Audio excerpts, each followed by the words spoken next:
Kembali di Sapa Indonesia Akhir Pekan, Saudara. Penyakit COVID-19 atau yang diakibatkan oleh virus corona ini mudah menular kepada orang yang memiliki sistem kekebalan tubuh yang lemah. Agar imunitas tinggi dan mampu mencegah masuknya penyakit, tubuh memerlukan asupan nutrisi bergizi yang tinggi. Sebenarnya apa saja nutrisi yang penting untuk menjaga kekebalan tubuh selama berlangsung wabah virus corona? Kita akan tanyakan langsung dengan seorang dokter spesialis ahli gizi yang sudah bergabung bersama Sapa Indonesia Akhir Pekan melalui sambungan Skype dari Dr. Tirta Prawitasari. Selamat pagi, Dok.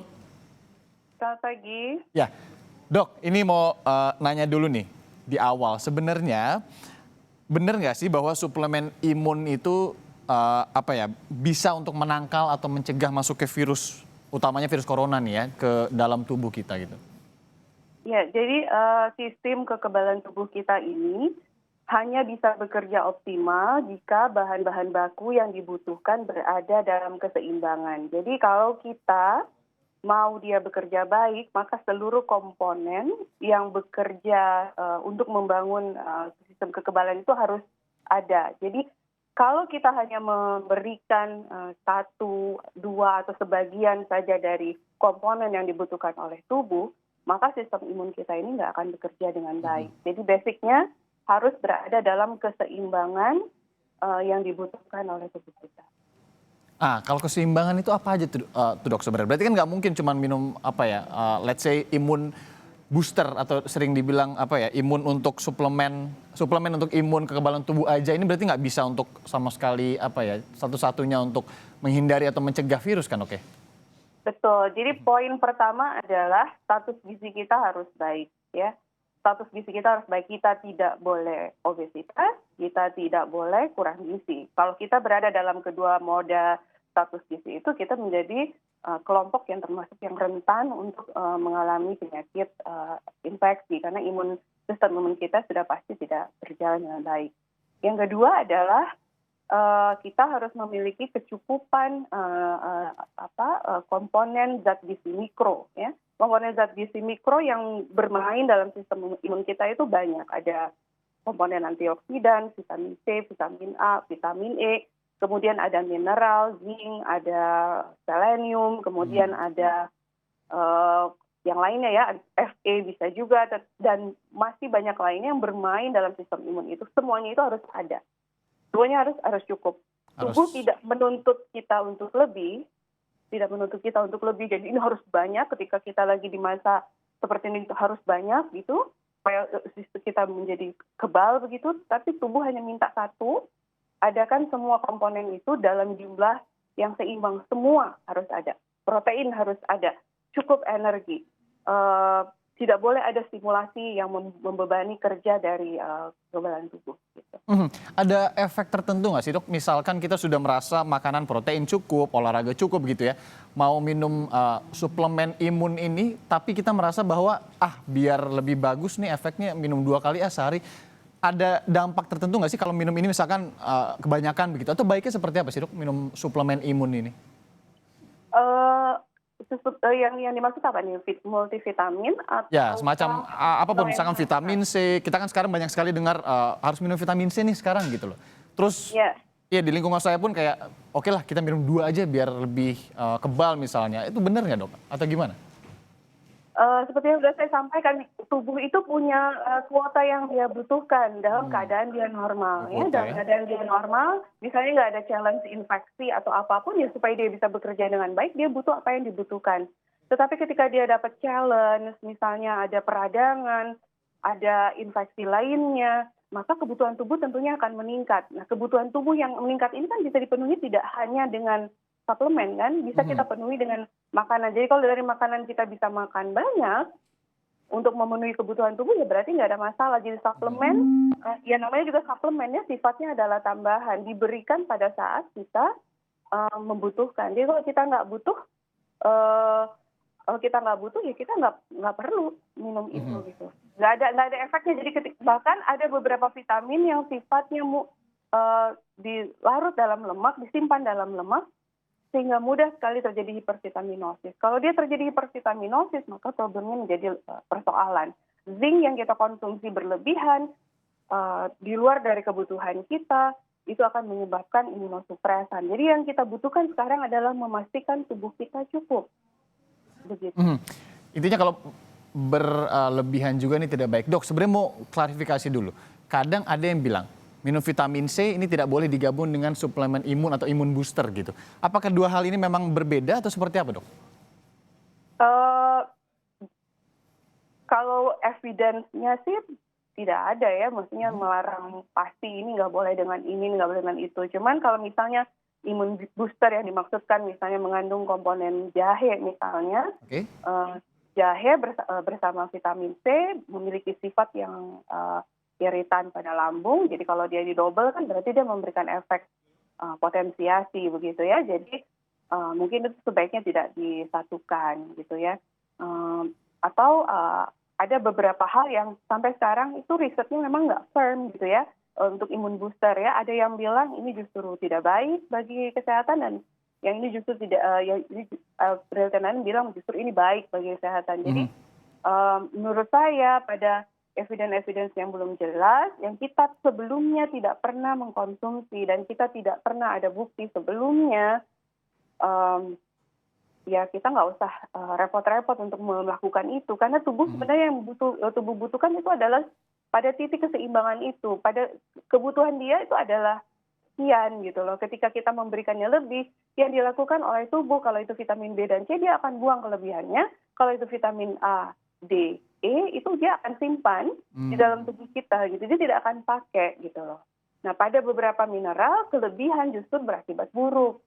Jadi menurut saya kita bertahan pada sesuai dengan kebutuhan itu. Sesuai dengan kebutuhan aja. Tadi yang paling penting juga seimbang begitu ya, Dok ya, dalam tubuh ini juga sesuai kuotanya. Tapi kalau berbicara seimbang sebenarnya gimana sih, Dok, ukuran seimbang untuk tubuh manusia gitu, apalagi di masa-masa seperti ini? Seimbang itu tentunya ditentukan dengan aktivitas ya. Setiap orang dengan usia yang berbeda, dengan berat badan dan tinggi badan yang berbeda, memiliki kebutuhan gizi yang berbeda-beda. Tetapi kalau kita mau ukur pakai usia ya rata-rata mulai dari 2.000 sampai 2.500 kilokalori itu adalah kebutuhan rata-rata usia dewasa. Jadi penuhi saja kebutuhan itu dan yang paling penting itu adalah semua komponen harus ada karbohidrat, ada protein, ada lemak dan ada semua vitamin dan mineral. Indikatornya gampang aja sebenarnya kalau kita mau lihat di piring kita, kalau piring kita berwarna, variatif jumlahnya, apa jenisnya dan jumlahnya cukup gitu memenuhi pedoman ya, separuhnya itu kita isi dengan sayur dan buah, separuhnya kita isi dengan nasi atau lauk pokok, makanan pokok dan sisanya adalah protein, maka itu tercukupi. Yang kita tidak pernah bicarakan dalam setiap kali kita bicara tentang menjaga kebutuhan kekebalan tubuh kita itu adalah protein. Orang Indonesia itu makan protein sangat sedikit. Padahal protein itu adalah komponen besar pertama yang dibutuhkan ketika infeksi datang gitu. Karena protein adalah bahan baku untuk menciptakan komponen yang akan menghadapi infeksi itu. Nah, kita terlalu sibuk bicara antioksidan. Padahal antioksidan itu nanti gitu loh. Jadi cukupin dulu deh proteinnya. Ada energi yang cukup gitu. Makanya kenapa orang nggak boleh kurang makan pada saat keadaan seperti ini. Nggak boleh kurang makan, nggak boleh berlebihan juga gitu. Karena apa? Kita butuh energi. Mau metabolisme itu butuh energi, protein dipakai untuk membangun komponen kekebalan tubuh itu, sel imun itu, dan kemudian antioksidan dibutuhkan untuk hasil luaran dari proses melawan itu. Gitu. Jadi jangan hanya berfokus pada satu komponen, seluruhnya harus ada, baru kita bisa siap. Oke, Dok, kalau terkait makanan tadi kan harus seimbang juga, dulu kita sering juga dibilangin begitu ya 4 sehat 5 sempurna, tapi untuk saat ini kan banyak nih yang mengolah makanan menjadi yang macam-macam gitu. Kalau pengolahan makanan sendiri ini biar gizinya nggak hilang seperti apa sih, Dok? Kalau minum jus sendiri bagaimana kalau untuk buah? Ya, jadi vitamin B dan vitamin C adalah vitamin yang sangat rentan, itu gampang banget hilang karena proses pemasakan ya, karena proses pengolahan. Jadi untuk vitamin jenis B dan C ini proses memasak yang sederhana dalam waktu yang singkat itu yang kita butuhkan sekarang. Jadi jangan masak perlu waktu yang lama gitu ya, misalnya gulai atau apa gitu ya, jangan lakukan itu.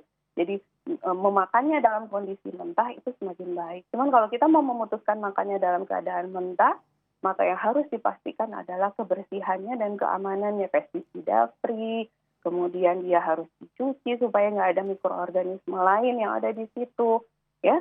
Baru kemudian kita olah. Menjus atau tidak menjus itu sebenarnya nggak terlalu penting. Cuman problemnya pada saat kita menjus adalah pada blender yang kita gunakan itu ada panas yang dihantarkan. Nah, vitamin D dan vitamin C itu sangat mudah rusak oleh karena panas. Jadi dia mudah teroksidasi. Jadi jangan kalau punya juicer mesti cari juicer yang tidak panas gitu ya.